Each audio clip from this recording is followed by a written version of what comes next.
Wednesday, or as it's known around America and the world, Cone's birthday. So we got donuts. I'm just going to do this all show. And guess what? And Who look, did it's a this? beautiful picture Yeah. of David. Who did But this? hey, David, look, the top 2 donuts have pink icing on them for Lady Ballers. Yeah. There you go. Happy bud. birthday, These Dave. have There you any go. Nutella Happy on them? birthday. No, there's but no they're filled sardines. with sardines in them. Thank God. Your beautiful wife helped with this. You guys did all this? Oh, my wife helped? Oh, yeah, no, we did all of it. It was my idea. We did it. It was 100% my idea. How old you turning, Dave? Well, you already told people 67. You're How welcome. dare you? I I really like this next level thing. This I'm telling you, leveling it's up the thing. best way to look at it. It's the best way to look at it. Stop Now I don't looking at feel it in old. numbers. Age is just a mindset. We've set ourselves up to be like, oh man, I'm 38. I'm getting old. No. Levels. You look at it in levels. Yes. What level are you at today? What level are you at? 36. I'm about to punch Bowser in the face. You're mid boss right now. Mm-hmm. Like the higher levels you go, the closer you get to fighting the boss. Right? To me, Bowser's the ultimate boss. I'm going to eat all these. Dude, donuts are the best dessert. Like I don't care. will what not anybody eat says. all the. We can make a bet. David, by the end of the I'll show, give can you eat all those $50. No. I'll throw in a 50. We'll roll you out of here at the end of the show. It'll then y'all wouldn't have it. Yeah, we'll have to juice you. Yeah, like don't Willy eat. Wonka. Don't eat a strawberry filled. Yeah. Save that for your boy. No, don't eat all even of like them. those. If you can eat all of them, See, eat all of them. perfect. Perfect. What's the best donut? It's got to be Yeah, I think it's just the regular chocolate. Sour right? cream. Chocolate. It's a sour cream old-fashioned donut, and no one has it anymore. This is the best donut. All right. Anyways, I don't know what David was saying, but with It is. chocolate It's the best icing, donut. it's the best. What What is the best donut in the chat? I Or wanna know. Boston Well, cream. you catch that light on in Krispy Kreme. You can go reggae when you go that. Look, glazed. You can go just Listen, red glazed. listen. A hot donut. A hot glazed. I'm Tough to down with beat. that. But if we're gonna go, hey, guess what, Jake? You just won the lottery. Yeah. What donuts are we getting Sour for cream, eternity? old-fashioned. No. I don't know, Dave. That one donut we had bacon. The bacon maple. maple? The maple. glaze. I tell you what, bud. Who's on to something? Top 2 donuts How I have would the in my bacon be life. with chocolate icing on it? Like, don't. I don't think that it'd you're. be I don't think awful. you're in a wrong realm. Right No. now. Who's on Anything to that something? involves in bacon and chocolate and forgiveness and breakfast food, like that's tough to. Well, it tough to is. beat. Bacon is the candy of meats. So, we want to know, what's your favorite donut? What is the best donut? Notre Dame lands their star transfer quarterback Riley Leonard from Duke. The Chargers going to be without Justin Herbert. He's undergoing season-ending surgery. And Chris Marler from Saturday Down South is going to join us to talk some Bama, Michigan, and some Texas, Washington. I'm Jake Crain, and welcome to the David Cone birthday edition of Crain and Company.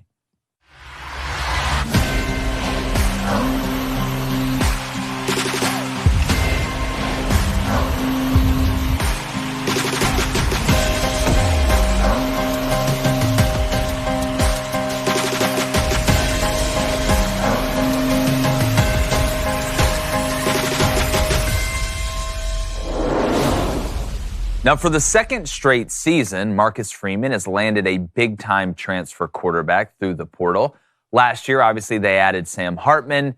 Now it was just announced that Riley Leonard, now former Duke quarterback, is going to go join the Fighting Irish and play under center there. And it begs the question, it's great to get these quarterbacks in, but at some point, Marcus Freeman is going to have to take the next step. You say, Jake, well, he's only going into year 3. He needs more time. That's not today's college football world. If we're going to talk about Billy Napier in Florida needing to start winning big or just winning in general, then we have to talk about Marcus Freeman. If we're going to talk about Shane Beamer at a place like South Carolina, we've got to talk about the head coach for Notre Dame. And listen, I know he's won 9 games in back-to-back years. But as we move even to the 12-team college football playoff, without having a conference championship, Notre Dame is going to have to start getting to double-digit wins. Now, in the college football arms race that is today, you look at the facilities that are going up, the resources that are piling up, especially at a place like Notre Dame, there's no excuse not to be ahead of the curve.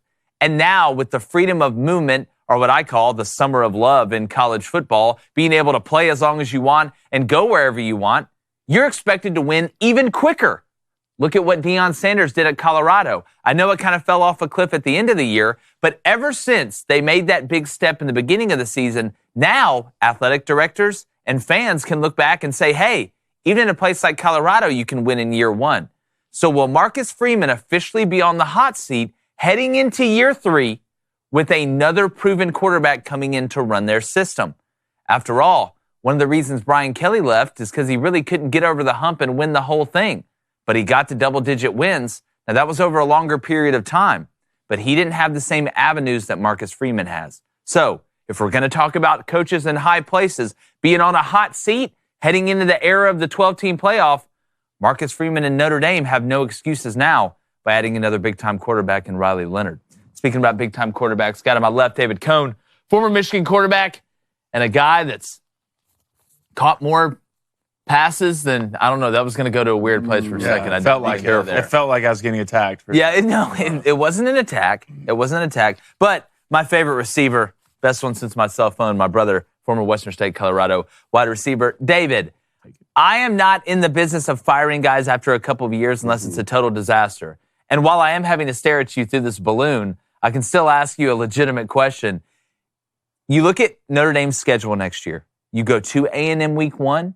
You got to go to Florida State. Oof. But outside of that, it's a lot more manageable than it was this past year. Does Marcus Freeman have to win 10 games or have to make the college football playoff for us to start talking about a contract extension? Because it is a 5-year deal, but nobody coaches throughout the end of their contract, whether they get an extension or they're fired or they move on. I think it's a very valid question. Look, 9-3 this year, by most standards would be, hey, you had a good year too, especially when you have tough games with the Buckeyes coming to town and you go on the road to Clemson and you play the reigning Heisman Trophy winner in Caleb Williams.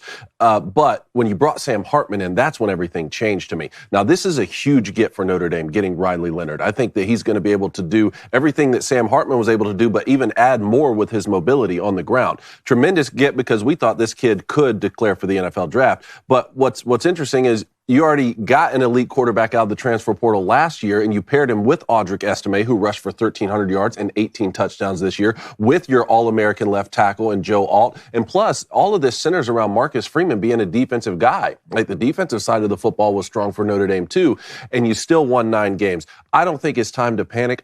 Marcus Freeman is not going to enter next year on the hot seat. But don't go 8-4 with Riley Leonard. Don't go 9-3 again, I don't think, when you bring Riley Leonard in. The question for me is what skill players from around the country are going to want to come in and play with Riley Leonard. That's going to be interesting. Well, and Blaine, defensively, I think Notre Dame upgraded athlete-wise. It looked like, especially in the back end, they had guys that wouldn't give up the same explosive plays that we've seen in the past that Notre Dame's given up against teams that are more athletic than them on the outside. But then you look around at the skill position around Sam Hartman, the wide receivers, you got some young guys, Greathouse, there's some guys you can get excited about. But it seems like Notre Dame is similar to the teams that Brian Kelly had, right? They just didn't win 10 games. I know the schedule was tough, but bringing in a transfer portal quarterback can also bring in other great players through the transfer portal because big-time receivers, big-time tight ends, big-time running backs, they want to play with big-time quarterbacks because they want the eyes on them. They want a versatile offense to be able to have as much success as possible. Well, it's funny. Every time you watch Notre Dame, you can kind of feel the ceiling, right? You can see the ceiling of athletic ability and skill level that comes to this team. First of all, huge get. I think Ryan Leonard, he played hurt a lot this year, dude, with an ankle. A fully healthy Ryan Leonard is a dangerous quarterback. He's a dangerous quarterback in college football. But you've already got a couple pieces in the portal. You can have a guy who's thrown it, but it has to have someone to throw to, right? You have Bo Collins come out of Clemson, who's a good piece. Chris Mitchell out of Florida Atlantic, who's an absolute star. I know Chris Mitchell's star. What was the question? Bo Collins, to me, we still got. I didn't see him get any separation at Clemson. It's an improvement of what you had at Notre Dame. I think we can all agree on that. I mean, it is your job as a head coach. And look, you're going to win 10 games this year. I think they're going to beat Oregon State. Even without Sam, we'll see all the opt-outs and what that goes into it. But one thing we've always knocked on Notre Dame is they don't play anybody, right? Their schedule is always weak. So we got to give some kudos to this guy to scheduling teams that you're going to have to do it Saturday in and Saturday out. Losing to Marshall last year hurts, obviously that, but I think they're getting better. I think your secondary is one of the youngest and most talented in the country. That's going to improve. I know you lose Joe Alt and you lose a couple. I think your running back is replaceable. And Estime, I think in big games, he didn't really show up or make me think you're a 245-pound back and you're running through people. So he's got the quarterback, right? He's got the skill positions at receivers. Now you just need a season for it to come together. And that's what's great about the transfer portal. You can swing it. You can turn it. just like that. Well, see, that's my whole point. I think that's why he will be under the most pressure that he's been under, because you can flip it that quickly. And it is Notre Dame. It's one of the biggest brands in college football. If he doesn't make the playoff next year, I think he's in trouble.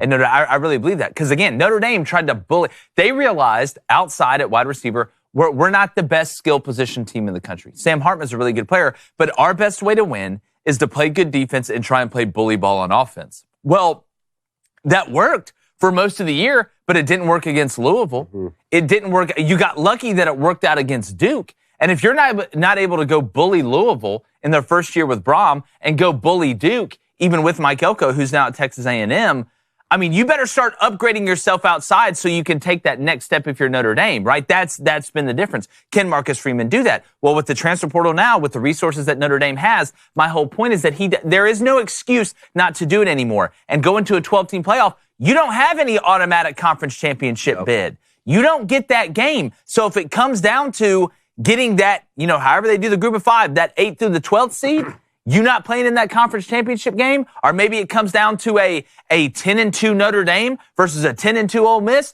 buddy, I'm telling you, I know who they're going to put in. Yeah, if you get the top transfer quarterback in back-to-back seasons and then you can't make a 12-team playoff, people are going to be asking a lot of questions. It's not going to be a good look. Now, I don't ever have a problem with Notre Dame's schedule. I love some of these old-school rivalries they have USC with Southern game. Cal, and it's not their fault that Southern Cal's been down for a while and Stanford's been down for a while. I mean, 10 years ago, Stanford was winning 10, 11 games under Jim Harbaugh and David Shaw.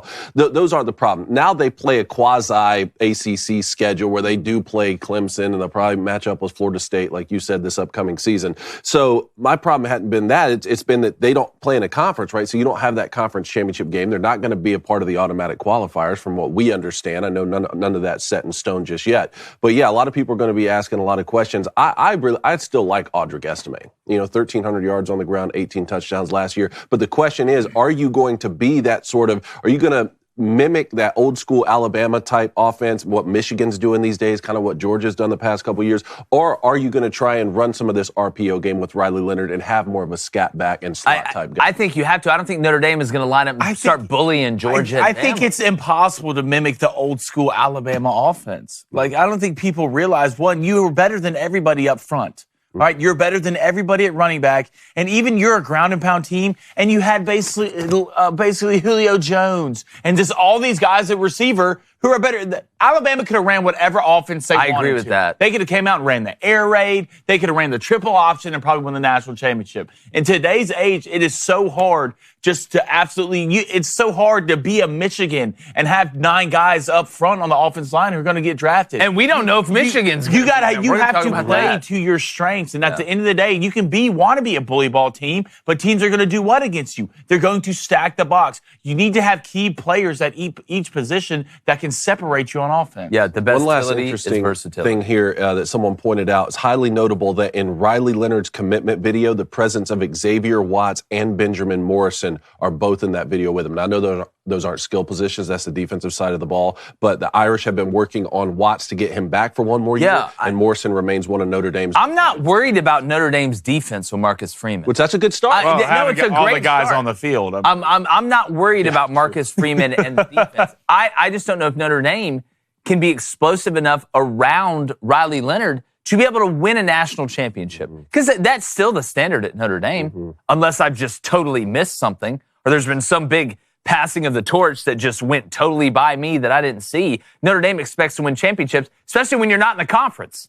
You can't win a conference championship. You can really only win one thing. They're the best independent team. Yeah, okay, good. That's like being the skinniest kid at fat camp. Yeah, you're Kelly Clarkson. Congrats. Yeah, congrats. I mean, it's just the truth. All right, the phone lines are going to open up 7:15 a.m. Central. Again, make sure you wish David Cohn a happy birthday. The best way to do that is by subscribing to the channel and checking out Lady Ballers if you hadn't seen it yet. But before we get to the Booster Club, I want to hop in there. Speaking about hot seat, if maybe you got some personal info out there and you're worried your identity's on the hot seat, guess what? Our friends at Delete Me, they can put you right back in the game. They can give you that contract extension. We know in today's digital age, it's crucial to understand your online footprint, whether it's data brokers, hackers, anyone with an internet connection can find out your personal info. They ran a check on me and my name that goes through it. It's amazing what's out there. You really have no idea because you don't look, right? You don't really look a lot for yourself and what's out there. It'll absolutely amaze you. It's a hands-free subscription service that will remove your personal information that's being sold online. It's simple. You submit the info you'd like to have removed online, and Delete Me's experts will search the internet to find it, and boom, it's gone. Cut from the team. Hard knocks, you're out of here. And now you can get 20% off your Delete Me plan when you go to, and I need you to listen to me, joindeleteme.com/Crain. Now, Crain is Crain. Then you'll use promo code Crain, spelled the same. That's joindeleteme.com/Crain. That's Crain. Use the promo code Crain at checkout, and you get 20% off. It is a fantastic service. It's protection nowadays. You have to have it. We live in the online era. One way to protect yourself, and the best way is through Delete Me. Also, we're going to put a link for our merch. We have a great hoodie. We got some new stuff coming. It's going to be some Lady Baller stuff coming out as well. And he did text me last night and said he was going to try and push through.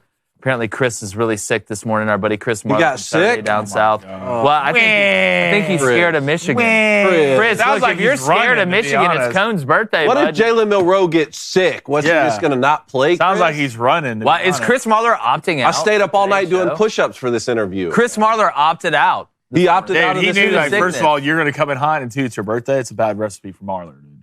It is. Well, it's like Tony Perkis said in heavyweights, lunch is canceled today due to lack of hustle. Chris's sickness, I guess. Yeah. But you know what we really need? We need a weekly Bring Me Your Playbook segment sponsored by Delete Me because you got cut from the team. That's what we I tell you need. what. I was thinking that when you You're were a Premier genius. playbook. Well, now it just opens up time for more calls. There's so much room for activities. Yep. What's going on in the Booster Club? Go to Chad Moreland. Hey, make sure you hit that like and subscribe button. Remember, if you donate, we do ask that definitely at the end if it doesn't have to do with our topic, but we will get asked. Yes. Especially if it's over so $5. if you do donate and I don't read it immediately, relax, okay? It's going to get read. Let's go to Chad Moreland. He says, I'm a 46-year-old Notre Dame fan. Yes. I live 20 minutes from Notre Dame. Nice. Congratulations. Freeman is safe. Rise and Roll donuts here and in are the best, and plus, they're Amish made. Okay. Dude, First the Amish off, can make everything well other than cell phones. Oh boy, just covered the gamut of everything. I want people to understand, I'm not saying that I think Marcus Freeman is going to get fired next year. What I'm saying is I think there's a legitimate chance that he is a guy that halfway through the year, if it's not going well, going into year 3 in a 5-year deal, you are going to start hearing the hot seat talk. Or maybe you go take money away. We've seen that before with Scott Frost, with Harbaugh. I hope it works out for Marcus Freeman. I like Marcus Freeman. I like the way he goes about his business. Now, are some of those videos kind of cringy that Notre Dame puts out? A little bit. And Notre Dame, but I get it. I'm hip. Right? I'm with it. Rudy's cringy. Well, Rudy was offsides. Yeah. Rudy's a great Everything movie. I'm not going to not. You hate Notre Dame. Yeah. No, the hate is Blaine hates Notre Dame and Texas A&M. And It's guess just who plays they're cringy. Week 1 next year. They're cringy, Who are right? you Notre gonna- Dame hold on, and hold on. A&M. Who are you going to pull for out of Texas A&M and Notre Dame next year? Is there any other games on? That we can watch? They're both cringy programs. Let's be honest. No, they're not. Yes, they Get are. Out of here. Of what A&M does with that call. And Okay, they're the both the A&M ROTC. Notre Dame's not the kids ROTC. who try too hard, all right, who yell, look like they just got back from Vietnam. We're in third period history class. What is Relax. cringy about Notre Dame? Nothing. It's just that everything they do is cringy. What are you talking They're about? trying to be hip, right? They're trying to make fetch work. How? Right? Quit What'd they trying to do? make fetch work. Because Marcus Freeman made It's not Jerry funny. Maguire video? It's not That's not cool. Notre Dame. That's him. It's not cool. It's not funny. It's not. Like cool what LSU does. Look, go after the Yale There's squad. swag. of Texas. What about Right, Dabo running down the hill? Like Dabo is running That's down the hill. not cool. It's goofy and cringy. That's Yeah. not Clemson though. That's Dabo's doing. That's Clemson. That's I your don't know. guy. I don't know. That's your I think guy. of I see Dabo just goofily running down that hill. I think of Clemson. And now I used to think of Clemson like, man, T. Higgins, man, Deshaun Watson, run around. Now I can't. I don't know what's goofier, watching Clemson's receivers try and get open or watching Dabo run down the hill lately. Well, I can't push back on that. Yeah. All right, what else we got? Let's go to Christopher Jordan. What's up, Chris? He says, yes, Notre Dame needs to hit 10 wins next year. Anything other should be concerning if you're Notre Dame. That's my whole. And that's 10 my and get them in whole a 12-team playoff. Can we read their schedule? Hold on. 2024? Yeah, I've got it pulled up right here because it's a very interesting schedule compared to what they did this year. All right. Damn, I already got it. Crazy. Oh wow, that's crazy. Let's go to week 1. They're going to Texas A&M. Yep. College Station. You have Northern Illinois week 2. Go to Purdue week 3. You have Miami, Ohio, Redhawks. Shout out Big Ben. Week 4. And you have Louisville at home, Stanford at home. You go on the road to Georgia Tech. You have the Navy Midshipmen at home, Florida State at home, Virginia at home, and you go to the Fighting Lincoln Rileys at USC to finish off the season. A more manageable schedule than what they had this year. Not by a ton. We'll see with A&M, year 1 under Elko. Georgia Tech, that game looks a lot different than it used to when you're going on the road with what Brent Key and them were able to do this year. Tony Elliott, Virginia, we'll see. Lincoln Riley. I mean, you just went 7-5, bud. Yeah. Like, what are we talking about with Lincoln? This could be another guy that all of a sudden you gave him half of L.A., and now you realize that the movie sucks. Like, that's the worst part. Like, it's like Tropic Thunder when the explosion goes, the $2 million explosion, they weren't even filming. Like, that's what it feels like. I love that that's the last game of the season, though. Because usually Notre Dame and USC meet up in the middle of the year. Yeah. That's awesome. So let's go to Justin Decker. Are we talking up or lower, brother? Says elite players are rare, but elite coaches are more rare. And Notre Dame has a mediocre level coach in Marcus Freeman. The jury's still out. Again, it's not a bad thing winning 9 games your first 2 years. But I want to give a shout out to my buddy Nino Brown, who does a really good job. Excited to see him down at the Senior Bowl. I think he put it in a good way. Is Marcus Freeman just another version of James Franklin? Oh, I saw Nino posted that, and I was thinking when I saw it, that would be a success, right? I mean, at least James Franklin's winning 10 or 11 games. I mean, he was winning 9 But games, to me, that's disrespectful to James. James Franklin won 9 games 2 years in a row, not at Notre Dame, at Vandy. Look, but if we're saying almost get there, like what do they say in God, what's that movie? Apocalypto? What do you call him? Olmec. Almost. I do love that movie. It's a great movie. No, Notre Dame is not going to put up with a coach that wins 9 or 10 games every year and doesn't win the championship because, like you said, that's still the standard. But you would rather see Marcus Freeman do that first rather than have 7 or 8 win seasons, right? That's what Notre Dame usually does, right? Just win 10 games. And to someone they're supposed to. Exactly. That's what Brian Kelly was doing. I mean, at some point, like I always think back to Mark Richt at Georgia, who was winning 12, 13 games some seasons, but not winning the national championship. That was still really, really good Georgia football for a long time. Well, that's what Brian Kelly did at Notre Dame. Before you move on. That's what Brian Kelly did at Notre Dame, right? You won a lot of games. You'd win 11 games. You'd get close. You're always the bridesmaid, never the bride. And then you just look up and Eddie Lacy's, putting cleat marks on your face for 4 quarters. That was the ass beating of a lifetime. Let's go to Rural Eagle. What's up, brother? Is Brent Venables on the hot seat if Oklahoma doesn't make it to the college football playoff? Well, you mean 10-2 Oklahoma? Or what did Oklahoma go? 10-2, 9-3? One of those two. 10-2. I believe they went 10-2 this year. They lost to Kansas and they lost to Oklahoma State. Yeah, and beat Texas. Listen, Brent going to the SEC, I think they're, you know what, I say this, but I thought you feel like there's going to be a grace period. There will be with Texas, obviously. You made the college football playoff. We'll see what they have coming back. You wouldn't be shocked to see Texas or Oklahoma have success. But you would think for Oklahoma there would be a grace period, right? And I know that Brent Venables and Dana Holgorsen are in different situations. But I thought Houston going to the Big 12, there would be a year of a grace period of, hey, you went 4-8, hey, you went 5-7, you're getting used to. No, they just fired Dana Holgorsen, and Willie Fritz took over for him. So again, in today's college football realm, I don't know, man. Like 2 years, I think you get 2 now. It used to be 3. You had 3 recruiting cycles.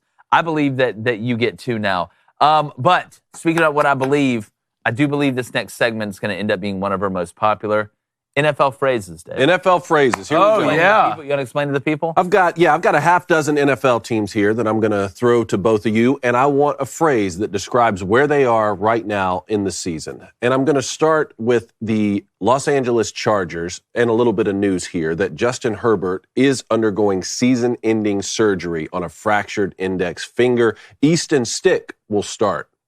And Easton Stick said, look, I understand that North Dakota State is not the National Football League, but I'm used to winning. I only know one way to do it. So with that information, the Los Angeles Chargers, what's your phrase for them? Our pets' heads are falling off. I mean, you can't, can't pay rent, trying to start a We Got Worms store, nothing's going right, can't find Justin Herbert, out for the rest of the year, still can't win. Still can't win. He's got great numbers, except with Brandon Staley and this Chargers team, you just can't Do it. Like, at some point, is this who they are? Like, is this who you are? I do think it could get better. You do have some pieces. I mean, look at what Khalil Mack's done this year. It's been unbelievably impressive. I think he's leading the league in sacks. Got like 15 or something crazy like that. But they always get injured. They always blow leads. You saw what they did against the Jags last year. You got Brandon Staley, who I'm convinced is Pete Buttigieg. I've never seen them both in the same room. You can't convince me it's not. Everything, it is Staley's law. So it's our pets' heads are falling off. How about you over there? Why is there a squatter in the head coach's office? That would probably be mine. Can we get this guy out of here? Will someone call the cops and get this guy, the head coaches? He's done. How does he still have a job? I'm confused. Was this year 3 of our defense still sucking? Like, what has gotten better? We have Derwin James, who's he's one of Thanos' warriors running around, and we can't stop people in the run. We have Justin Herbert, who's an elite quarterback. Austin Eckler. Keenan Allen, who's not getting any younger. Palmer, receiver. We drafted Bosa brother. A Bosa brother. We have Khalil Mack, who helped fight the Avengers. Like, you have the pieces to win, but we have some guy who snuck in at the middle of the night, and he's squatting in the head coach's office. I know we're talking about phrases, but you know what the Chargers are? The Chargers are like the person who wears like the like skin tight, not corset or whatever, but it just like sucks everything in, so you like look thinner when you go out. And then you take it off, and it's like just a tire exploded. The Chargers are That's what the Chargers are. Like, you look at them, you're like, damn. I would need to say, like, the Chargers are the guy who drives that jacked up F-250. Mm-hmm. The windows are tinted out, got a train horn on it. You can hear him from miles away. They pull up, he get out, and he's 5'6". Yeah. That's who Brendan Staley and the Chargers are. It's true, though. Oh, you're a heightist. That's what you are. Yeah, you okay. Next one up, the Detroit Lions. What's the phrase for the Detroit Lions right now? Oh, gosh. I would say, to use another movie quote, I'm Patricia. Like, they're the guy from Split. Just roller I can't make my mind up on these guys. Roller coaster. Yeah, it's a roller. 1 minute, they're a British woman. The next minute, they're a 9-year-old. The next minute, they're a businessman from Tokyo. Like, make your mind up. Either you guys are good or you're not. Yeah. And I know it ebbs and flows in the NFL, but like there's no in-between with the Lions. They either look really good and they beat the hell out of somebody, or they look totally inept and get absolutely wiped. It's just, stop being the guy from Split. Like the most bipolar, that's the best way I can put it. Hi, my name is Patricia. Like that's who the Lions are to me. They started 8-2. Now they've lost 2 of their last 3. Yeah, mine would be, I'm not trying to point fingers, but Jared Goff, you're the problem. The gumball smuggler? Has he become the problem? Did you just, hold on. Did you see that light? I was kidding. You said Jared Goff's the problem and he gets hit with a rim light. Yeah, well, like, didn't it? Like, this team goes when Jared Goff goes. And Jared Goff has looked extremely inconsistent the last couple weeks. Is this because you had him on your fantasy? No, that's not it. He's not the reason a lot. He played mediocre all year. He played good enough. Has he, though? He's got 3,400 passing yards right now, 21 TDs. He does have 10 picks. We need to get those. That's what I'm saying. It's just, right? It's a Drew Barrymore situation. You wanted a pineapple, you drove into a cow and hit a tree. Yeah. Next thing you know, you're making out with Adam Sandler on a Wednesday. Why? Okay? Like, this team is schizophrenic, and it all starts with Jared Goff, the gumball smuggler. So what moving forward for them? This is a playoff team? Yeah. I think they're a playoff team, but they may go lose by 40 in the first round. I got to look at the sketch. All right, next one up here. The Patriots. The New England Patriots. Already eliminated from playoff contention. You want me to go? Why does it smell like shit in here? That's the same. Why does it smell so bad in here? Okay? Turn the fan on.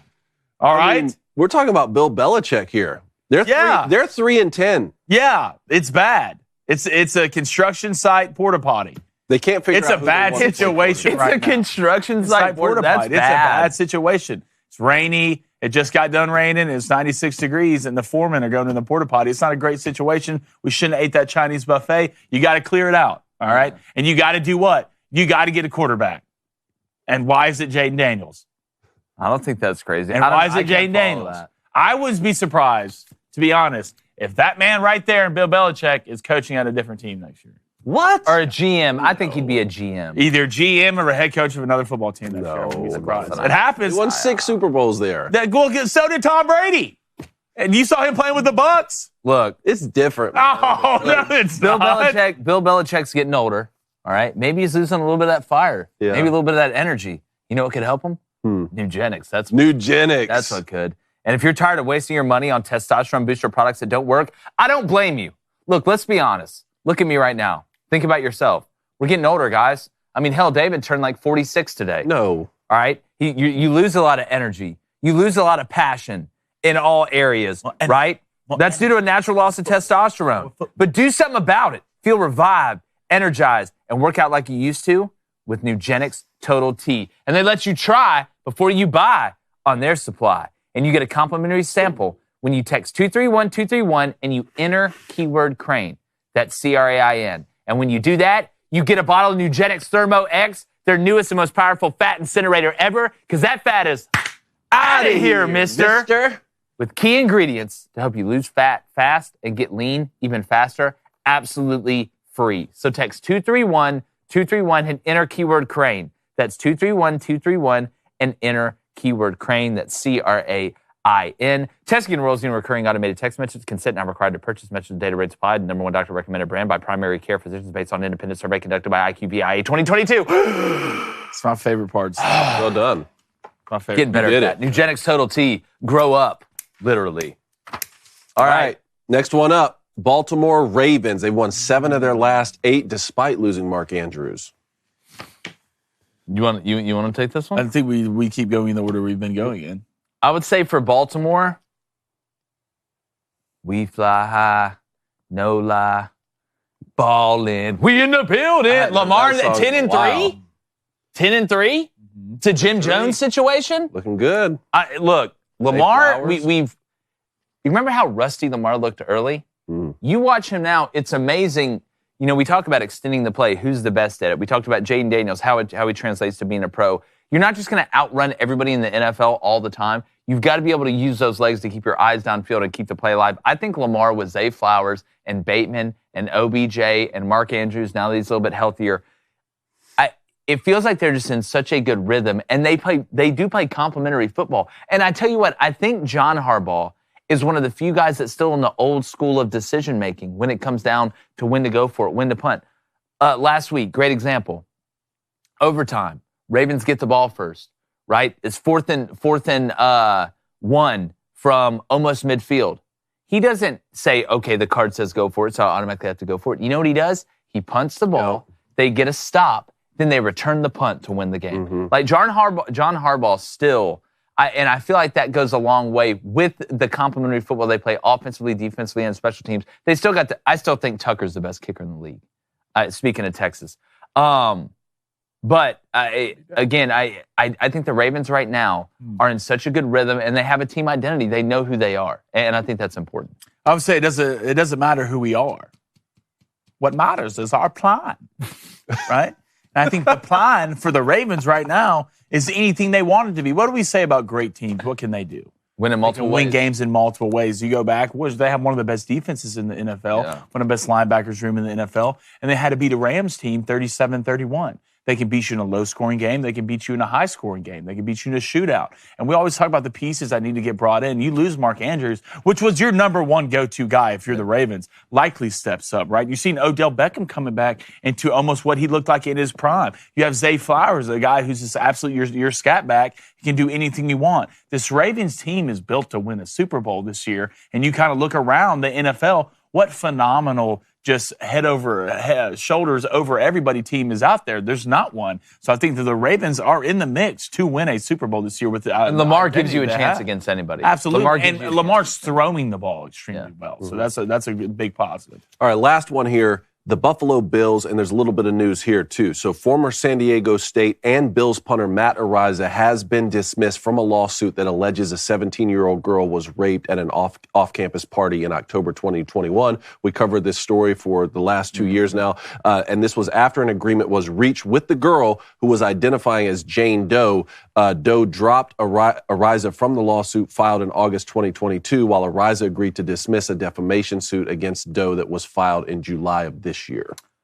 You know, as far as the team, when it comes to the Bills, I mean, I think the phrase you got to look at, is McDermott the guy? Like, is McDermott the guy? I think Josh Allen can be the guy. I mean, yeah, he's leading the, tied for the league lead in turnovers or something like that, but he's also leading the league in touchdowns. You have the pieces.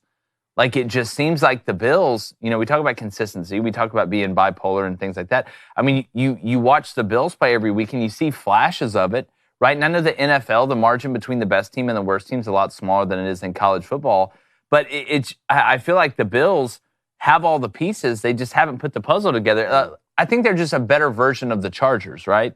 Like, you have a lot of the pieces, but the Bills have done more than the Chargers have. I believe in the Bills more than the Chargers, but at some point, you got to get over that hump, man. Maybe this is the year to do it where you backdoor your way in the playoffs. And right? There's no expectations. And there's no expectations, and then you go on the run. But, I mean, is Sean the guy? I think this window is closing with Josh Allen and Stephon Diggs and the personnel that you have right now, and you've got to strike while the iron is hot. But as far as Ariza, here's what I believe. If somebody accuses you of rape, sexual assault, any of that stuff, and it is proven that they made that up for nefarious reasons, whether they're upset, you were going to break up with them, or they wanted revenge or something like that, I feel like the person who made the accusation should have to serve the amount of time that the accused would have if they were found to be guilty. That doesn't mean that if you're found innocent of this, automatically the other person goes to jail. You have to be able to prove that the person who made the accusation was doing it in a nefarious way, was doing it in a disingenuous way to try and ruin your life. I feel like that'll stop a lot of the false accusations that get made, because there's accusations that are true, right? I'm not saying you just don't believe anyone that says it, but I feel like you'd get a lot of these fake accusations against high-profile people if you did the investigating and found out the accusation was made in a nefarious way. Well, now you have to serve what this person would have served. It'd stop a lot of it, I think. Yeah, no doubt on that. As far as the Bills, they're 7-6 right now. They just had a road win over the Chiefs. They lost to the Eagles by 3 on the road. They have a blowout win over the Dolphins this year, but still, it's looked ugly in spots. Yeah, that's true. My saying would be, what is Sean McDermott doing and what is Sean McDermott saying? I don't know if y'all saw what he said in the locker room before a game about 9/11. I saw this going around. I heard about this. What comparing? So sources say he used a strange model in the terrorist group on September 11, 2001. He cited the hijackers as a group of people who are all able to get on the same page to orchestrate an attack to perfection. No way. Says, what tactics do you think they used to come together?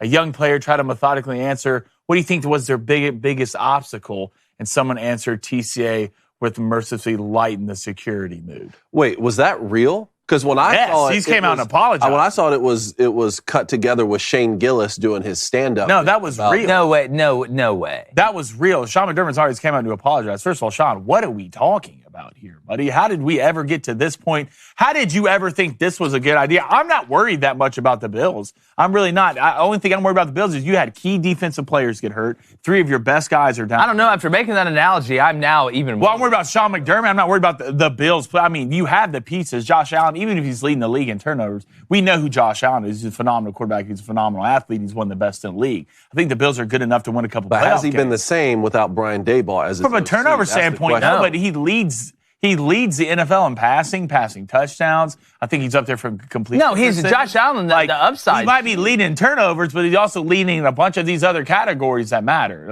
Obviously the turnovers have gone up since Daboll, but I think this win was huge for the Bills, beating these Chiefs on the road. And I think that'll be a big win for them. And I think Sean McDermott's the biggest thing you worry about when it comes to the Bills. I agree with you 100%. I agree with that 100%. All right, as we told you, Chris Marler for Saturday Down South is sick. We hope you feel better, Chris. Whatever medicine you have to get to fix it, only God knows. But, David, let's go ahead and get to your Get Off My Lawn birthday edition. Yeah. Birthday edition. Get Off My Lawn. Turning 84. If you don't know, if you're joining us for the first time, make sure you hit that subscribe button. Also, the phone lines open up here in 6 minutes. We're going to get to calls early today, so if you call in, the line's busy, you should get a chance once we start taking calls to be able to get through. But, David, on this beautiful day of your birth, moment of your emergence. Leveling up. Who is coming to your birthday suit, Gene, off your L today? College football's postseason needs to get off my lawn. Postseasons. College football has the greatest regular season of any sport, one where every weekend carries major implications. But the greatness of that regular season is undone by a broken postseason. For starters, no serious sport schedules a 5-week break between the end of the season and the start of its playoffs. I understand the importance of bowl tradition and how that times up with New Year's. I was fortunate to be a part of a Rose Bowl and a Citrus Bowl, 2 highlights of my athletic career. But at some point, we have to stop putting a Band-Aid on top of other Band-Aids and implement serious solutions. The college football playoff gets all the blame for bowl opt-outs, but the month-long layoff is the primary culprit. Most kids would play one additional game in a tropical location if the momentum of the season wasn't completely halted.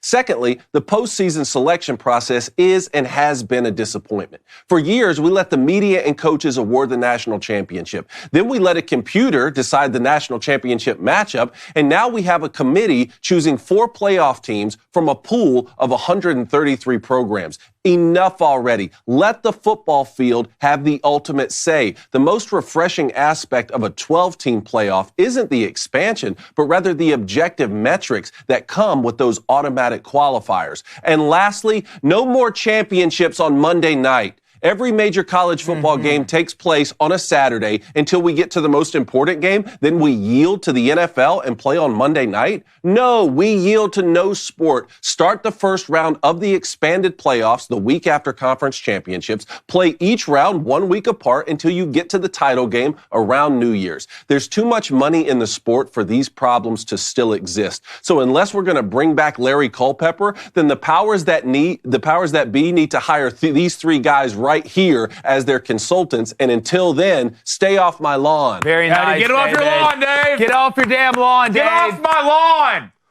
I'm with you 100%. Playing the championship game on Monday night is a joke. It's a joke. Why are you guys doing this? Why are you punishing us like this? It's unacceptable. What about the month-long layoff? The month-long layoff, I don't like it. I don't like it. I would rather us play it quicker. It's like so I think you started the first round of the playoffs the week after conference championship games. You'd have, 4 rounds? It would lead right up to when you have a championship on New Year's Day. Be perfect. Now, you don't get, a dozen bowl games on New Year's like we traditionally have, but why not play those earlier in December, keep the kids from opting out, and then cut it off before the end of the semester when you roll into a new academic year anyway? I'm with it. 100%. You know what? I'll add on to it. I don't want bowl tie-ins with conferences. Yeah. As well. That's another thing I think about the postseason I don't like. I feel like you should be able to go where you go, whatever bowl picks you. Do you like the bowl games still representing the playoff games? Yeah, I've got no problem with that. I mean, if that's what we got to compromise on, I'm fine with it. We don't have to invent new names. Well, that keeps some bowl tradition. For sure. And it makes the biggest games in the sport, which are now playoff For games, sure. it keeps them bowl. But the whole sports change, we're going to sit here and if the tradition argument is the one you have, well, that went out the window a long time ago. Bowl games are viewed so much differently now than we used to do it in the past. 2 updates, so I want to give you real quick. One, Rocket Sanders is going to South Carolina, the Arkansas running back. Just committed this morning. And I have to read you, if you've seen Lady Ballers, there's a sign, this is the truth, in my neighbor's yard in their front door. And if you've seen the Matt Walsh scene, this is going to make sense. You want to know what the sign says? In this house, we believe women's rights are human rights. Science is real. Love is love. Kindness is everything. That's your neighbor? Neighbor's sign, legit. In their yard. Just like the one with Matt Walsh. I just wanted, Have there's they a seen picture Lady Ballers? in our group chat. It's real. I thought maybe this had been bought from the set of Lady Ballers. No, this is 100% real. So that person does exist, and they live right next to me. Wow, that's your neighbor. God, I wonder if they've seen the movie. We protested by the people that live right next to me. That's going to be great. All right. David, very nicely done. Like I said, Chris Marler is sick. But you know what? If your skin's sick, or maybe you got wrinkles, or that jawline's not looking great, well, our friends at Genucel, who the Booster Club sells out basically every time we bring them up, they've got you absolutely covered. Skincare for men and women. It's a great holiday gift idea, especially if you're reaching for straws on either side, right? Maybe speaking of Drew Barrymore from 51st Dates, maybe you forgot. Maybe you want to find a present late. And if you go to Genucel right now, genucel.com/booster, you get an incredible holiday discount. because every order is instantly upgraded to free express shipping. Again, forehead wrinkles, fine lines, skin redness, and yes, even a sagging jawline, it'll disappear right in front of your eyes with Genucel. Christmas came early this year. They sent a ton of products to the office. We all use them. We use them regardless, whether it's the holidays or not. There's one reason it's the main reason why David, we think he's from another planet. He doesn't sweat, and he's got the best skin of all time. Well, maybe it's just Genucel. Blaine said I look like the Legend of Baggy Vance. And Legend of Baggy Vance? Yeah, I had to get Genucel. What was the one you said the other day? Huh? What was the one you said the other day? Oh, you talking about when you called me Jeff Bagswell? No, when you called yourself Jeff Bagswell. Yeah. That was a really good one. I was proud of you for that one. So go to Genucel.com/booster to get an incredible holiday discount like I mentioned. Instantly, every order is upgraded to free express shipping. That's Genucel.com/booster. It's Cone's birthday. Head over there anyway. All right, Booster Club. The lines are open, folks. Burn them up, but let's go to the Booster Club real quick. All right, let's go to Jignesh Patel. Hopefully I got that right. It says, how do the Dolphins lose the game after being up 14 with 3 minutes left? Inexcusable. And again, let's not act like the Titans are some super explosive offense. You're like, all right, well, Mahomes came back in the last couple drives, made a few crazy plays, and it worked out. No, you let the Titans score 14 points in under 3 minutes. And listen, I'm happy. We live in Nashville. I hope the Titans do well. I'm hip. Like I said, I'm with it. I want them to be good. But at the end of the day, if you're Miami, do we trust Miami? Do we trust them? Big trust? I mean, what NFL teams do you trust? The Niners. Niners. Do you trust the Cowboys on the road? No, I don't trust the Cowboys in the playoffs. Who else do you trust? I trust the Eagles. Oh, God. I don't trust the Eagles. You don't trust the Eagles? I've watched them getting slapped around the last couple of weeks. Their secondaries. Oh, dude. Trash. I trust the Eagles a lot more. You got Slade Jr. That's about it. You trust the Eagles more than you trust the Chiefs? Depends on when we're talking. Yeah. Depends on where. Do you trust the Eagles more than you trust the Chiefs? Yes. The Chiefs skid has just continued. When I thought it would just be for a couple games, it's like it hasn't stopped. But I still... Again, it's hard to sleep on Patrick I'm just not going to get in the business of doubting Patrick Mahomes in the playoffs. I'm not going to get in the business of doubting Alabama and Georgia just together on a team. What was more surprising, the Titans coming back from that deficit, 13 down, 14 down in under 3 minutes, or the Vikings-Raiders game ending 3-0? The Titans coming back. Yeah, I mean, Dobbs got hurt in that game. But 3-0? You got Favre playing against... You get a pick six. I'm not. If you would have told me, NFL. If aliens would have landed in front of my house and walked out and said, "Jake, we want to tell you the future. Which one are you more surprised about? The Raiders and Minnesota was super low scoring, or the Titans?" That's not super. That's 3-0. That's super low scoring. That's the lowest scoring game in 16 years. Well, I'm not that surprised. You seen the Vikings and Raiders? Watching Iowa just made me dead. Yeah. It can't be worse than that. No. You know? Let's go to Brian Ward with the $5 donation. Brian, thank you, brother. With Taylon Green committing to Arkansas, is there a transfer portal QB that Boise State should go after? I quite like David's playoffs framework, too, by the way. Yeah. I'm interested to see how Green works out at Arkansas because of his lack of throwing nuance, in my opinion. That's where... he's a bigger guy like KJ Jefferson. He can run, but you have to be able to throw to a certain extent to have success in this league. KJ could throw the ball.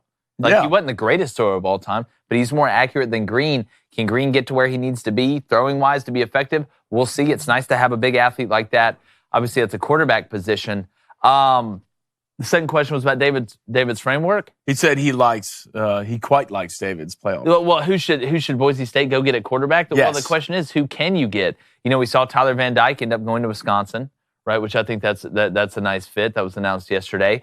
But I mean, who available for Boise State? Is it Ty Thompson from Oregon, the backup quarterback that got in the portal? I would think it'd be somebody like this. You're not going to get a Cam Ward. You're not going to get some humongous big time player, right? Do you go try and get a JT Daniels who transferred for the 11th time, right? Or somebody like that? That's what I would think. Let's go to Brian Hall. What's up, Brian? Says San Francisco has that voodoo going on. Every team that beat San Francisco this year has had their quarterback injured a few weeks later. Yeah. Cool, guys. Appreciate the response right there. Great. Let's go to Christopher Jordan. Factoid. Let's go to Christopher Jordan. He says the Jets scored 30.5. What is going on with Zach Wilson and the boys? Listen, I'm rooting for Zach. I know a lot of people don't like him. I still don't believe. I still don't believe. Happy the Jets were scoring. I like Breece Hall. I even like Garrett Wilson. I don't think they have their quarterback. Obviously, Aaron Rodgers is hurt. But I don't believe in Zach Wilson still. Let's go to Brian Hardhead. 27 for 36, 3-1, 2 touchdowns, no INTs. I surrounded this game with the Texans to win, too. Really? They just balled, killed them. Meanwhile, C.J. Stroud was 10 of 23 for 91 yards. I mean, if you just gave me those stats and said you have to put your life on which one of these. Oh, yeah, I'd be dead. Like I would be dead. Well, Tank Dell's hurt. Nico Collins gets hurt. The entire offense gets hurt for the Texans. I don't think still had a chance. The Jets defense don't get enough credit because the offense is so bad. Yeah. Iowa. You want to talk about Iowa? I'm talking about like the Jets defense. The Jets are Iowa. No, their defense is a lot. Once Iowa plays someone who's like somewhat athletic, they get rolled on defense. Like they play Penn State, you get rolled. They play Michigan, you get rolled. The Jets can go play anybody in the NFL, and it's not going to happen. It's not going to happen. Tell me I'm wrong. Tell me I'm wrong. I'll wait. I feel like the Jets are kind of Iowa-ish. Kind of Iowa-ish. Okay, yeah. Look at Quentin Williams. Yeah, dude, you're kind of Iowa-ish. Well, I mean, look at the Packers. They got Van Ness. Yeah, okay, the Packers aren't the Jets' defense. Yeah, I didn't say they were. It's got a Brian Hardhead Harson with a $5 donation. Says, I definitely started something at Auburn. I mean, have you seen that recruiting class? I think a thank you is in order. To Brian Harson? Yeah. No. I think a thank you is not in order. Coach Harson in the chat today? Just stay away. Yeah, Brian Hardhead Harson, man. He's in here claiming all these. You got that new podcast. Man, that space we went on last night was fun. Did y'all convince Josie to be an Auburn fan? I think we got her. I think we did. You know, there were some people trying to pull her in the Alabama direction, the darkness. I saw that. You know, it's the upside down in Stranger Things. Mm-hmm. Like you got to just snatch them. Let's go to Eddie. He says the Chiefs wide receiver room has cost them at least 2 games. They could be in first place if they had better players at the position. Kadarius Toney needs to go. I think that's why Mahomes is pissed deep down. I think because it's out of his control. You look at the drops, but I mean, again, I'm telling you guys, you saw what the Chiefs did last year with the roster they had. Like you won the Super Bowl. I'm telling you, there's a lot of people going to quit on Patrick Mahomes because it's a fly-by-night world that we live in. You know, not even what have you done for me lately? It's what are you doing for me right now? But do not quit on the Chiefs. And we're not going to quit on our callers either. About ready to get over there? You want callers? Let's dive in. All right. Let's talk to Joshua in Oklahoma. Joshua, how you doing? Josh. Hey, guys. What's up? Eater here. Oh, nice. What up? Want to talk about 2 things. One, as an OU fan, no, we do not think Venables I don't think he should leave.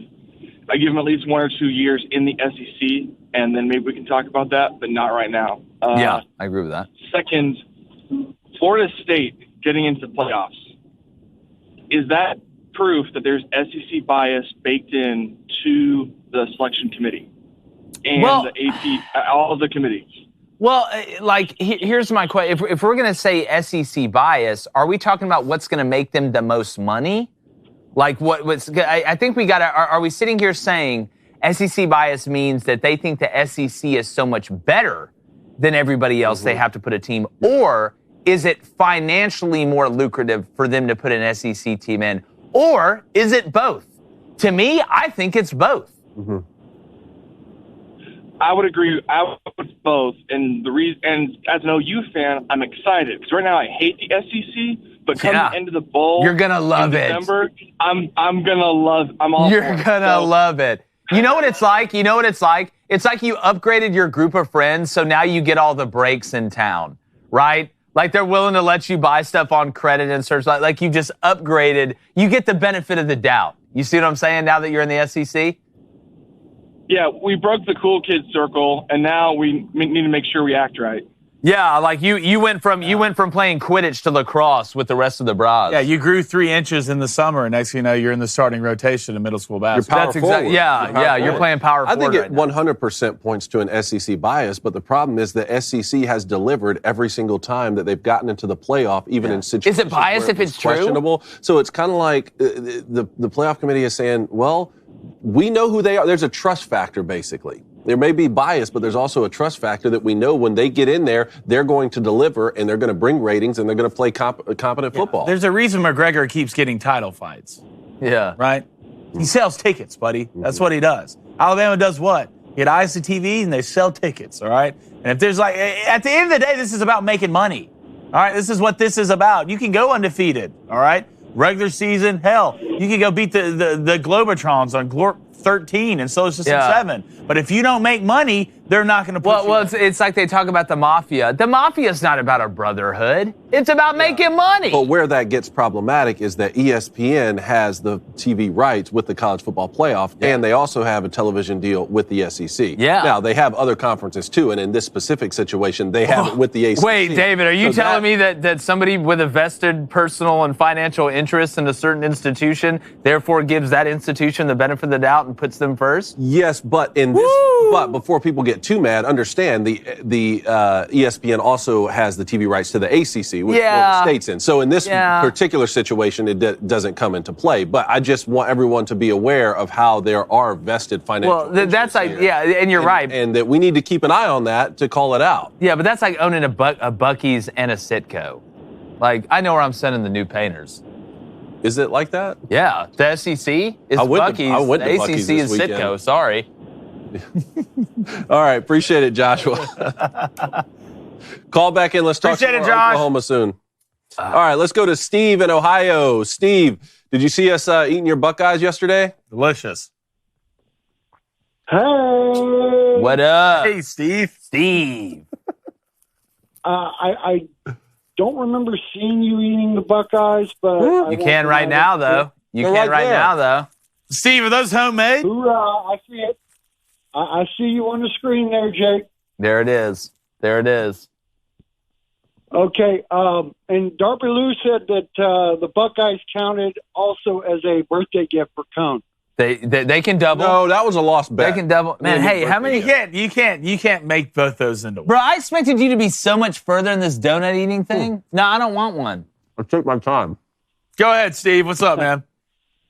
Well, Cone, you got to sing happy birthday to me on my birthday, so I think I should return the favor. Oh, yes, that's good. God, I wish we had like a melody on the soundboard or something that you could sing behind it. Oh, that's too bad. But here we go, Cone.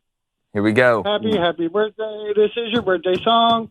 Happy birthday. It isn't very long. Yeah, Steve knows. Thank you, man. Appreciate it. Okay, and Cone, Jake, and Ace, I want to thank you for going 6-0 on your bets yesterday. Yes. Because I played all of your bets yesterday. You did? Blaine, you went 0-2. Okay. Sorry, I just like being Ohio State in big games.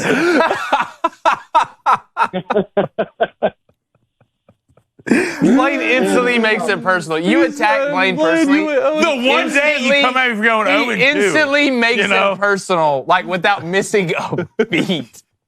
The one thing he knows would hurt you the most, it's like he'll go straight for looks. Like if somebody says anything to Blaine, it's like personal, he'll immediately make fun of like the thing he thinks is going to hurt your feelings the worst. Why wouldn't I? But even though Blaine went 0-2, I was still up on the day. So that a boy. Go. Steve, listen, I'm telling you, some of the lines that are coming out in college basketball, I took Duke -16 against Charlotte at home, -15.5 against Hofstra at home. I know it's basketball, but look, I don't care who's coaching at Duke. If it's Coach K, Coach J, or Coach LMNOP, I'm taking Duke -15.5 at home against Hofstra until the meteor hits the earth. Flyers, we lose in overtime. You took the Flyers. So I bet in hockey. All right, Steve, keep trailing us, buddy. Thank you, man. See you, Steve. All right, let's go to Pete the Greek in Florida. Pete, how you doing? Here we go. What's up, fellas? How you doing? Good morning. Pete, what's up, man? Hey, this is my Good Morning America sports, right? This is it right here. Of course. We're happy you're here. Every day. So, man, you're a I legend. wanted to say happy birthday to Dave. Yeah. Thank you, sir. Hope you enjoy your day. Thank you. I love all your family pics and all that stuff. Keep them coming. Yes, sir. Thank That's you. what it's all about. And I'm going to just ask you guys a couple questions here. Number one is, I'm still salty.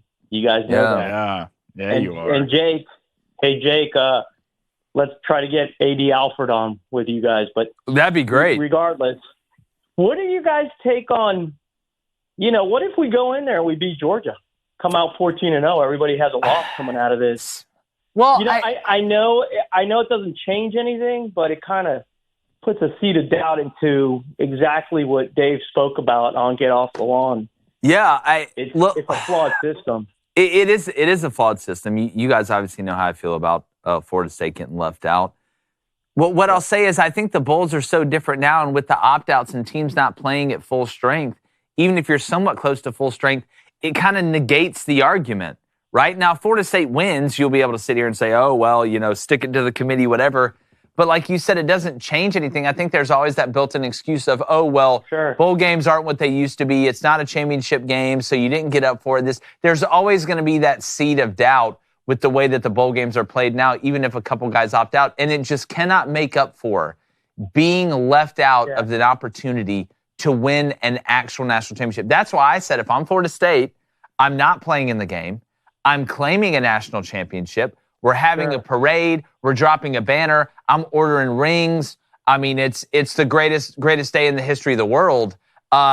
Because at no point now with the bowl structure and the way it's set up are you going to be able to get that back. You could beat Georgia by 60, right? And there's built-in seeds of doubt and excuses, and it just doesn't make up for it, man, which is the saddest part to me. It doesn't make up for the fact that you're going to have 4 teams playing for it. But, it does plant a little bit of seed of doubt there. And then the other thing is you guys keep an eye on that litigation going on because that might be our ticket to get out of the ACC. Yeah, I mean, is it worth? That's interesting. Yeah, because you're not going to get in the playoffs. Let me ask you this. Well, let me ask you this, Pete.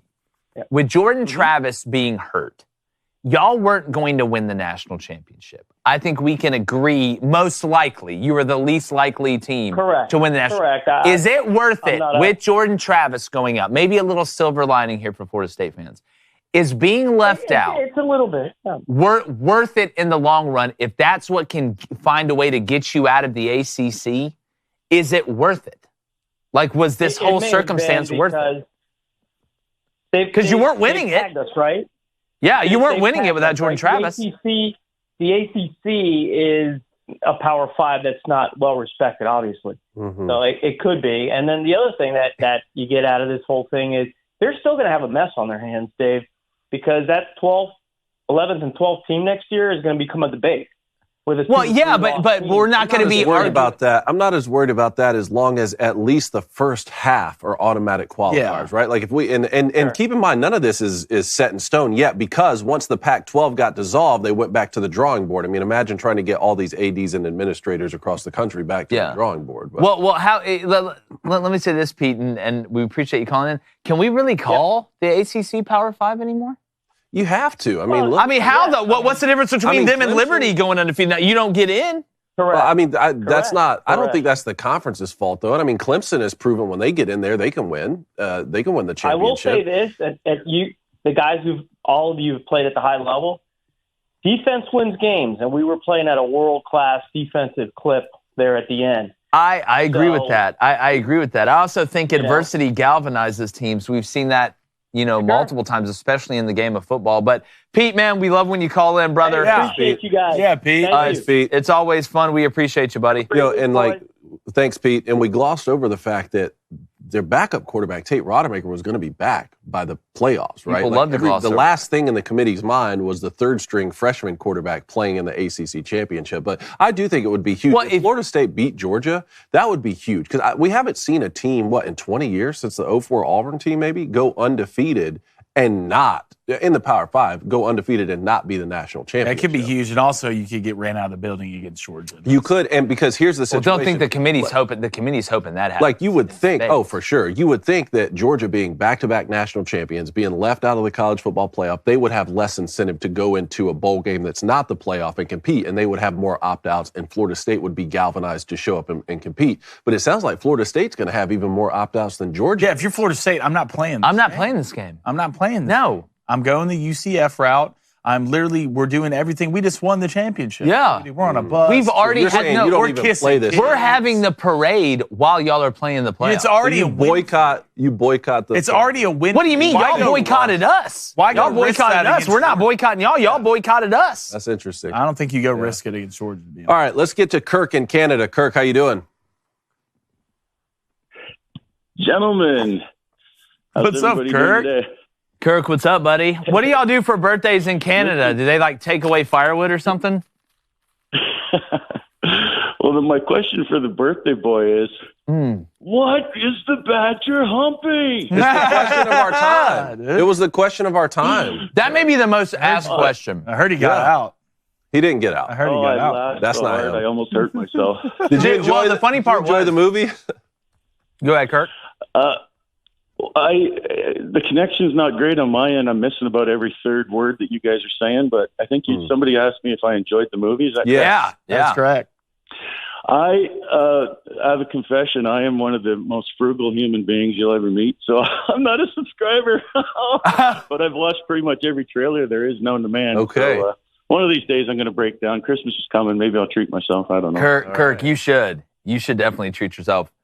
And it's half off right now, actually. Well, it was half off. It's not anymore. But yeah, I think it may be 30% off now. I got to look. But here's what I will say, Kirk. Here's what I will say. We didn't get to see the scene of David. Like when you actually watch the movie, you get to see the scene of him like going down with the Badger. Like I never saw that interaction until the premiere, and it was absolutely hilarious. Thank you. It was fun. Okay, so my football question was, it might be already panned out by now, but hammered out, but hopefully I'm not beating a dead horse. I have to throw in my Florida State University thoughts. And, this whole idea of we're not going to let you in because you got a backup quarterback, it really, really bothers me, gentlemen. I can remember back when I was approximately Jake's age, there was a really good quarterback. He was the highest paid quarterback in the history of the NFL. He went down, I forget if it was week 2 or week 4, and this backup comes in and takes him to the Super Bowl. Yeah. And this was, I don't think a lot of people remember, but the New England Patriots were very heavily underdogs on that first Super Bowl. They were going up against a powerhouse offense. I forget how many guys in the other team's offense ended up in the Hall of Fame. And they came back and won. So this whole idea, we're not going to put you in because of a backup quarterback. I hate the precedent. I hate the precedent it sets. Tom Brady. Yeah. And we've seen it in college football. We watched Cardale Jones do it. Well, you know what, Kirk? If Jordan Travis had been healthy, they would have put the undefeated Florida State team in there, and then they would have put Alabama in over Texas, and we'd be sitting here arguing, how can you If they'd have done that, David, if they'd have done that. Would it have caused any more frustration than what we're dealing with now? We would be talking about Alabama. They weren't going to leave out. I think it would. Period. We'd be sitting here having the same conversation about them ignoring a head-to-head matchup earlier in the season. That's how I see it. Well, I don't think they could have done this if Florida State would have beat Alabama. I think the head-to-head thing would have caused so much more. I think it would have been 10 times as bad. I really believe that.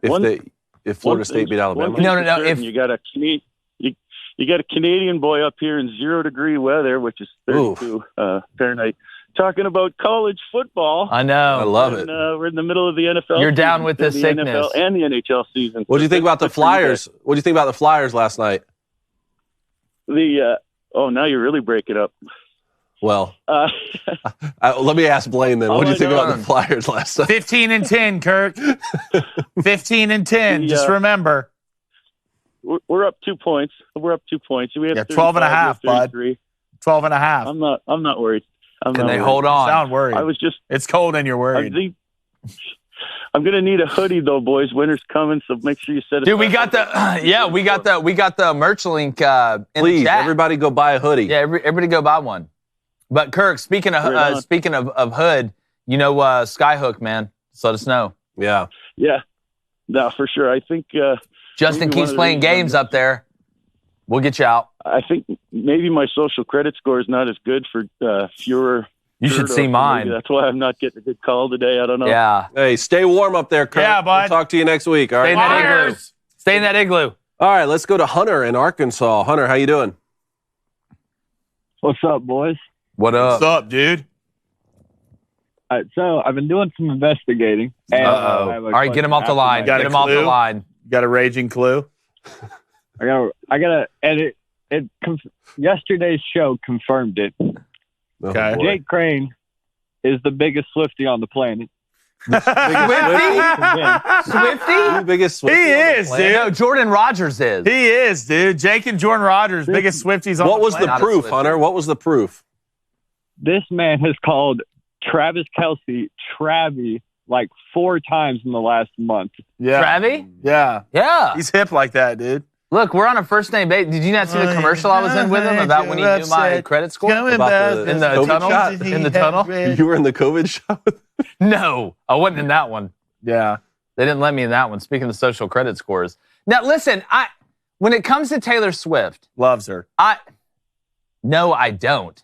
I think it's the same song over and over again. It's a good song. It's like the same song. She just changes the name. It's like Jeff, and then it's like Sam, and then it's like Trevor, and now it's Travis. Like it's a good play. That's the person of the year, man. There was no Trevor ever.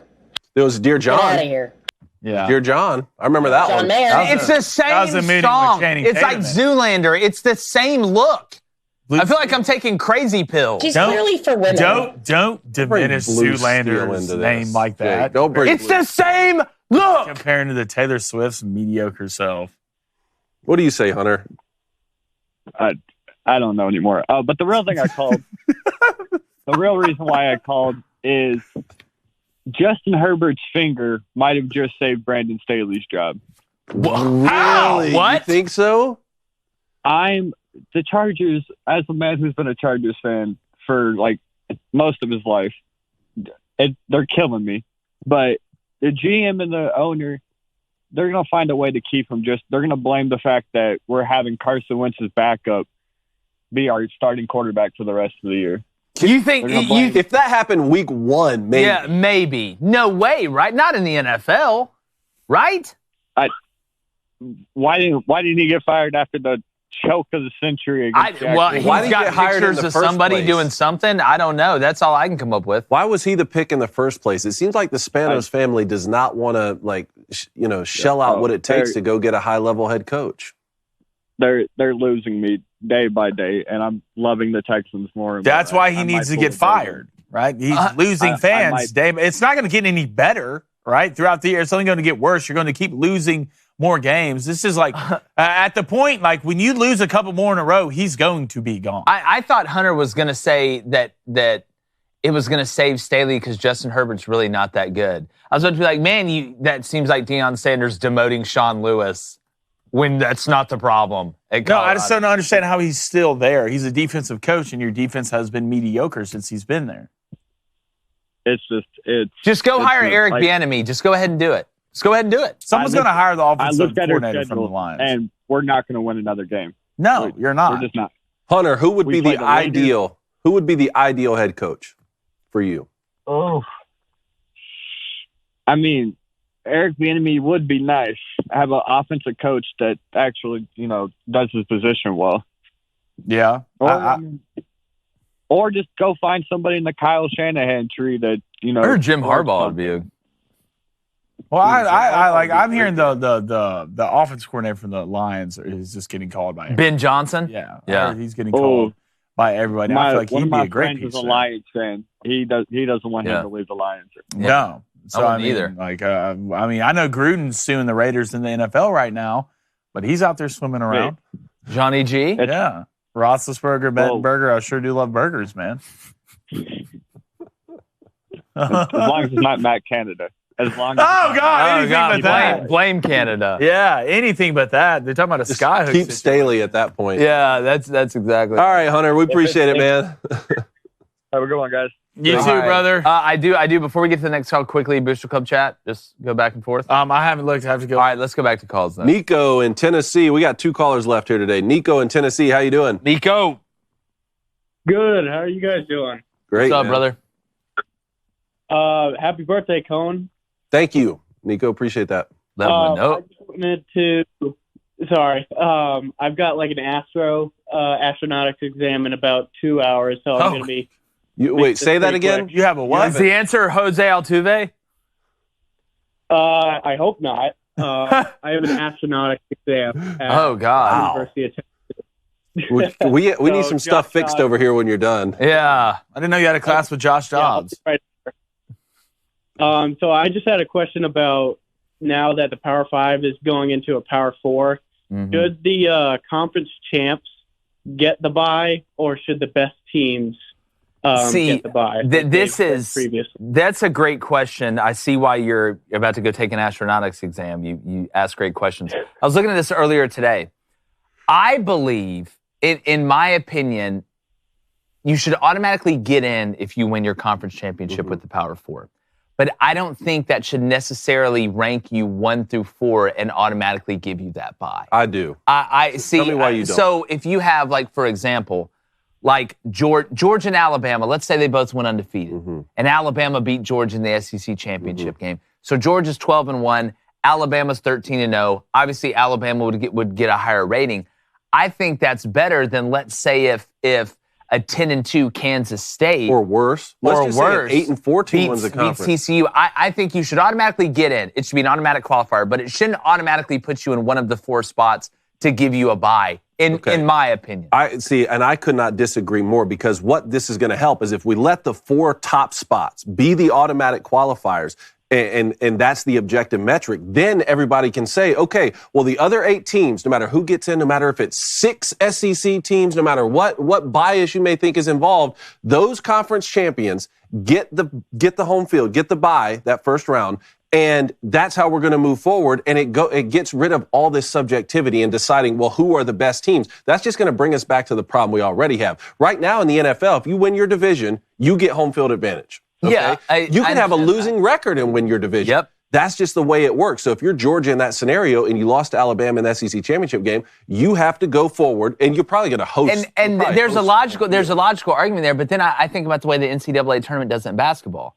right? Just because you win the SEC tournament, once you get to the end of conference play, it doesn't automatically make you a 1 or a 2 seed. Well, there's like how many more times the games to be able to have a sample size to. Yeah, but I mean, again, if we're football to me, it's more about to me, it's more about how you approach the postseason and what's the reward for winning the conference. So you would take, like, to me, with your scenario, you would take the best part about the new playoff, the objective metrics for getting in the conference champ, and you would dilute it and get rid of it by then going back and saying, but, we're still going to determine who the 4 best teams are. I don't want people deciding who the 4 best teams are. Win your conference, you're one of the 4 teams, and now you still have to go win 4 straight weeks of games. I think you can make that argument. I think it's a rational argument, but I don't think you're finding the 4 best teams just because you won your conference, because every conference ain't created equally. But you're in the playoffs. See, it's not like if you're Georgia in that scenario, you get to host a playoff game. But you're still in, though. You're still in the exactly. We'll never have the argument. Like, Florida State would obviously be in. Now, you could put Bama maybe as the 4 seed, right? And I know they won the conference, but let's say you put Georgia as the 4 seed in this scenario and Florida State as the 5 seed. You'd still be upset that they didn't get that bye, but Florida State would take that because they're still in. If we're going to talk about diluting, I think if you're going to talk about diluting the 12 teams that are in, I don't want to dilute the space that they're in. Right? If we're going to use objective metrics, just because you're a 9-3 team that won your conference doesn't mean your strength of schedule, if you played in the ACC, was better than, let's say, Georgia's. And maybe not, but I'm saying, like, just like the NFL, I've watched the Seahawks go 7-9 in a year before, and they get a home field playoff anybody game. Can win. That's not fair, but guess what? They got beat in the first round. You're out. And you get know out what? of here. And if Tim Brando's right, and we go to a 16-game playoff after this first year of the TV rights deal, and they're looking at the teams that get the first round bye, saying, why aren't we playing football this week? Then it's not going to matter anyway, because every team's. Well, you know why I love this argument? Because every team we're talking about is in. Yeah, you get a chance to play. So what do you think then? The top 4, the conference champ should be the top 4 seeds in the playoff, or should we go back to this thing of saying, well, no, let's let a committee decide who the 4 best teams are? Anything that doesn't involve the committee, I'm fine with. That's what I think. So you have. I'm not a big fan of the committee of deciding it, because all it's doing is just causing drama when it really shouldn't be. But I think there should be like a buffer. So say you're like a 10-2 SEC champ, and you have Ohio State, who lost to Michigan but wasn't able to go to the conference championship and is sitting at 11-1. I feel like you should still be in the playoffs, but Ohio State might have a better deal at being like the 4th seed. So you agree with, you're coming at it from the way I was. But I think, again. Wait, say it again, Nico. So if the Buckeyes lose and don't make it to the conference championship they could game, still be a higher like they did this year, they should be one of the top 4 seeds because they're better than, say, like an 8-win Big 12 team who just happens to win the conference? Yeah. So if they're able to get if they weren't able to get a conference championship, but they were able to get 11 wins, I feel like they should be in the playoffs. Well, they will be. That's what we're saying. But they will be. Should they be one of the first 4 automatic qualifiers who get a bye in the first round? That's the question you initially asked, right? Yeah. I think if you're talking about it, I would say there would be like a buffer. So if there's like an 8-4 team that does win, I think it would have to differentiate between how many wins would consider that team being a better team. Well, I think that's when you look at it's more convoluted than it needs to be. Yeah.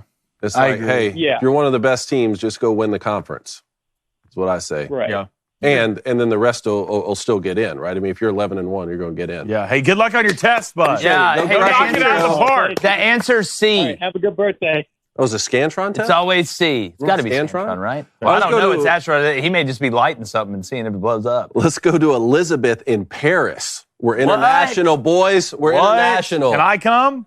Please, I've been there. Can I come hang out?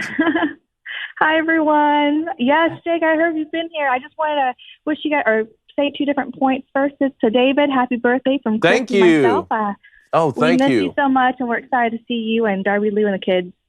Thank you, Elizabeth. And of course. And second, Jake, I know you've been international. You've been here. I'm actually in the Louvre right now. You are. Hiding away in the bathroom to try to find like a quiet place to talk to y'all. But I just tried ribs last night here.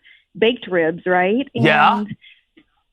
you know what? I don't think they hold a candle to. Wow! Yes! Wow! You tell Yes. Well, you know what? You tell I'll say them. this, Elizabeth.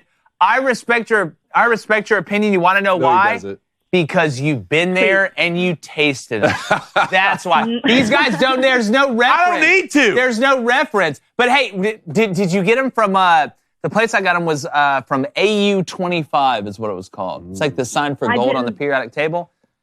I can try it out tonight. I'm still here for a couple more days. So I'll God, try it out. I want to come hang out and then go to Nice.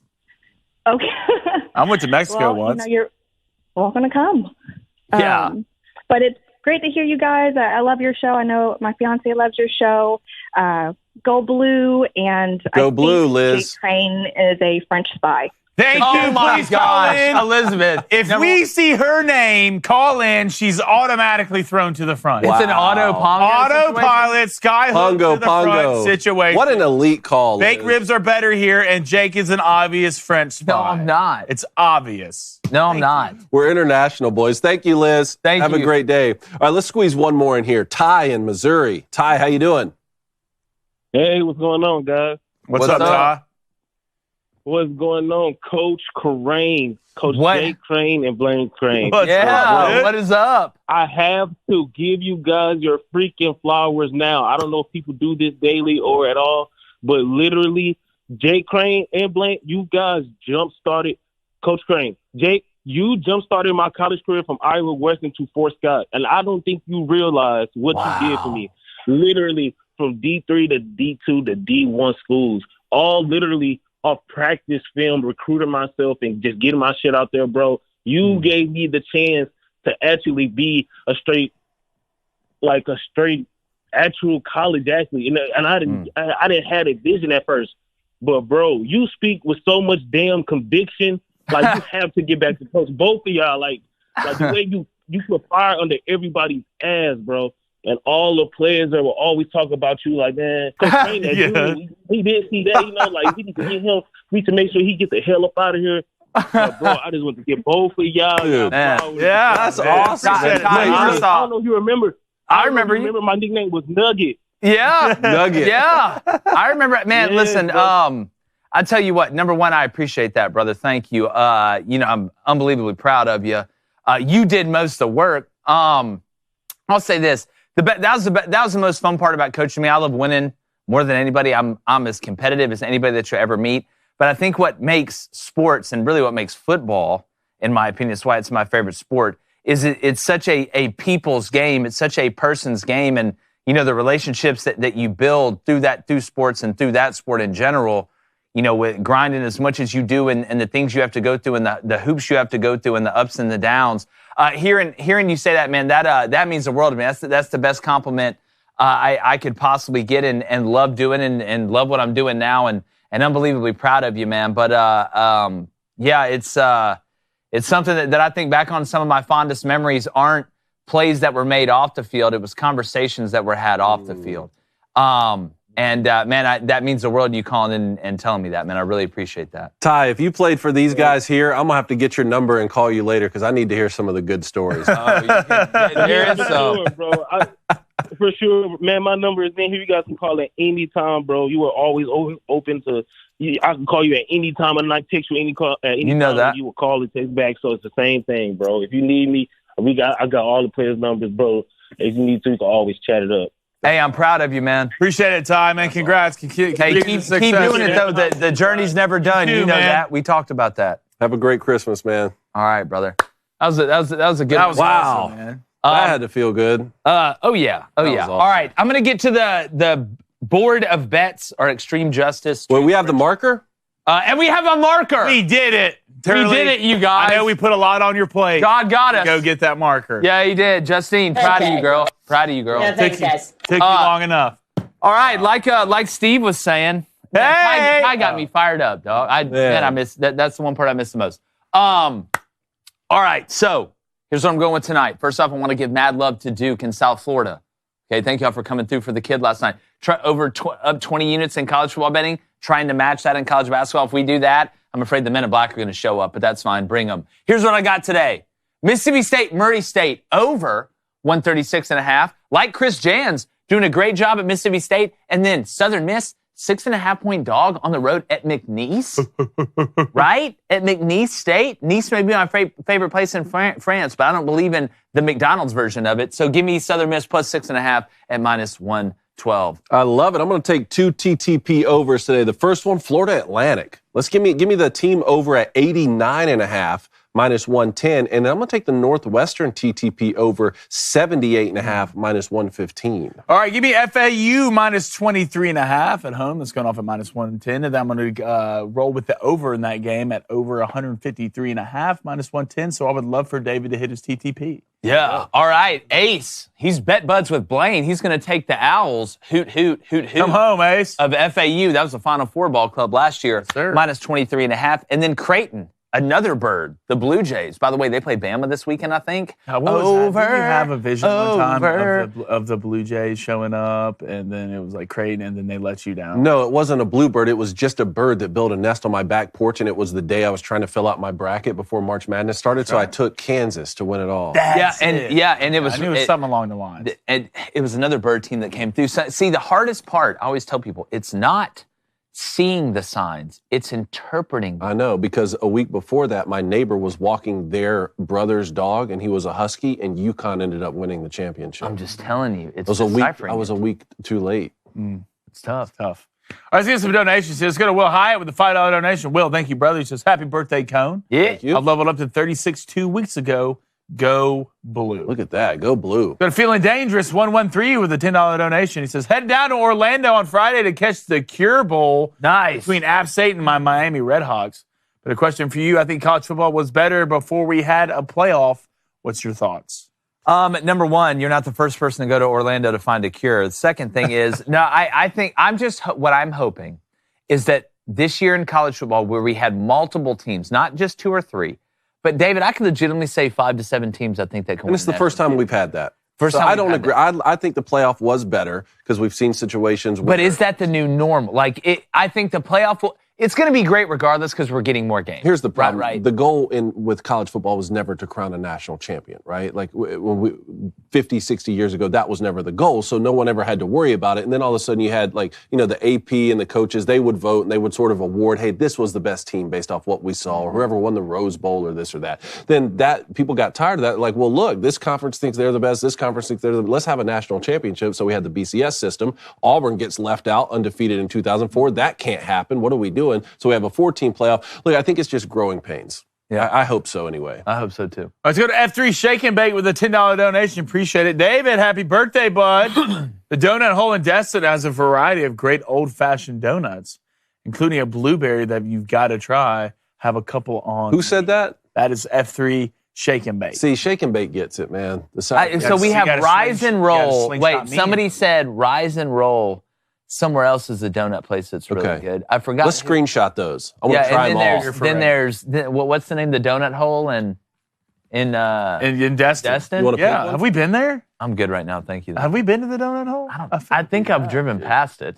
Been to Destin a lot. Let's go to Motorman 213 with a $5 donation. Appreciate it, brother. Read this immediately. Happy level up, David.